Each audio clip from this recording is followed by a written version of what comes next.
Seorang tua ini jadi imam. Walhasil ketika jadi imam maghrib, semua jamaah udah rapi, udah cakep. Pak tua ini takbir, Allahu Akbar. Bismillahirrahmanirrahim. Alhamdulillahi rabbil alamin. Pas waladhdallin, semua jamaah bilang amin.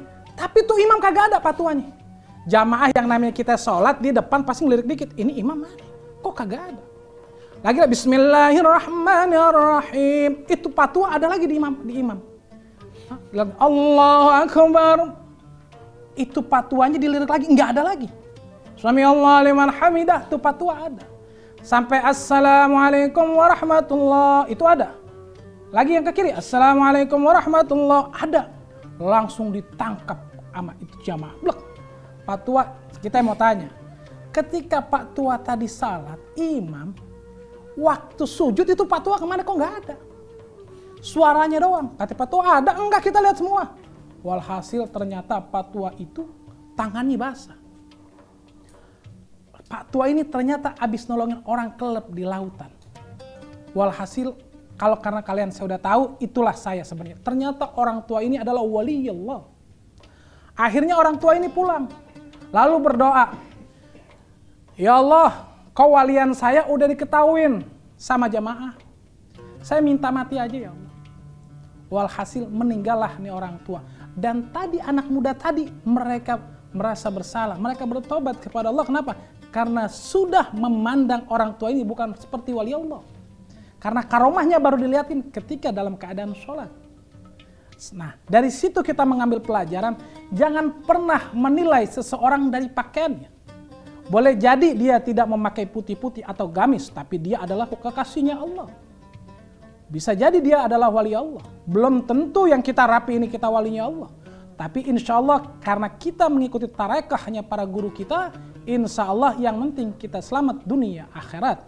Karena kehidupan dunia hanya ada alam kandungan, lahir, kehidupan nyata, lalu mati.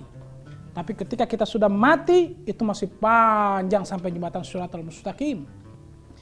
Saya ingat apa kata guru saya Sayyidil Walid Habib Ali bin Abdurrahman Asgab.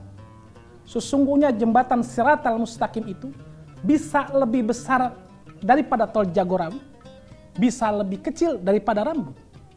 Tergantung seberapa banyak kita berselawat kepada Rasulullah Sallallahu Alaihi Wasallam. Dan saya ingat beliau itu mengajarkan kepada kita murid-muridnya, beliau bilang, baca, laqad ja'akum rasulun min anfusikum azizun 'alaihi ma anittum harisun 'alaikum bil mu'minina ra'ufur rahim. Fa'in tawallaw faqul hasbiyallahu la ilaha illa huwa alaihi tawakkaltu wa huwa rabbul 'arsyil 'azim.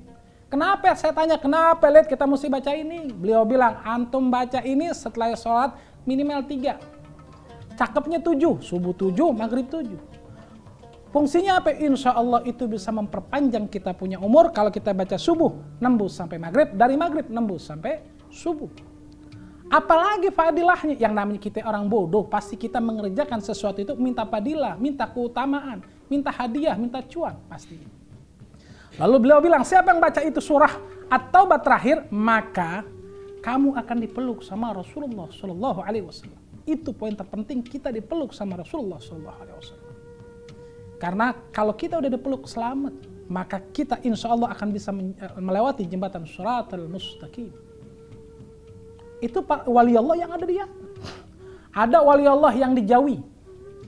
Tepatnya ada di kota Probolinggo atau kabupaten sekarang tepatnya. Namanya Kiai Hasan Genggo. Beliau seorang wali yang bisa bicara sama binatang. Ada satu kisah ini bukan kisah khayalan tapi nyata karena ada narasumber. Bedanya ketika kita bicara sama orang yang tidak pencinta wali, dia bilang ini cerita karangan. Kenapa? Karena otak, karena pola pikirnya sudah terlalu sempit memandang keagungan Allah. Sudah terbukti Nabi Allah Sulaiman bisa bicara sama binatang.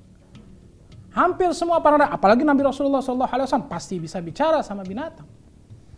Itu sudah ada di Al-Quran. Apalagi juga walinya Allah. Kenapa? Walinya Allah ini adalah penerusnya Rasulullah SAW. Jadi satu kisah Kiai Hasan Sepuh Genggong naik delman. Dulu andong ya namanya. Ada satu binatang yang kita sebut namanya semut. Ini semut nangis. Lah kita mana bisa lihat air matanya semut. Lalu Kiai Sepuh bilang begini, Kiai Hasan, Cong, itu kepada dokarnya, kepada supir kepada yang bawa kuda. Saya Kiai, maksudnya saya itu iya Kiai. Balik lagi ke kampung tadi, ke Keraksan misalnya. Kenapa ya ini ada semut nangis?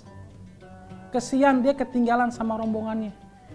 Itu si supir andong bilang, yang bawa kereta, yang bawa kuda. Hah? Emangnya bisa ngomong nih semut? Kan begitu. Akhirnya saya Kiai, karena orang dulu adalah sami'na wa ata'na sama gue. Dibawalah ini akhirnya semut ke kota yang sebelumnya. Ini semut, kalau kita lihat semut, petes saya juga mati, kagak peduli. Ini Kiai, ini ulama, wali Allah. Beliau bisa dengar tuh suara semut, yang kita lihat daging aja kagak ada kalau kita makan. Walhasil dibawa ini semut, ditaruh lagi tuh semut di tempat pas dilihat itu ada rombongan para semut, ditaruh sama Kiai Hasan Sepuh. Itu wali yang ada di Jawa. Masih banyak lagi para wali, kita ada Kiai Hasyim Asy'ari, masih banyak para wali Allah. Ya, makanya kita harus mencintai para wali Allah. Kita bisa bersilaturahim kepada wali Allah, baik yang masih hidup maupun yang sudah meninggal. Kata guru saya, almarhum, beliau dimakamkan di sebelahnya Habib Kuncung Kalibata. Di sebelahnya Habib Munjir, Habib Ali bin Abdurrahman Segaf. Kalau memang kita menziarahi wali yang hidup agak susah, ziarahi wali yang sudah meninggal. Karena sesungguhnya para wali Allah itu tidak meninggal. Para wali Allah itu ada. Itu mutlak.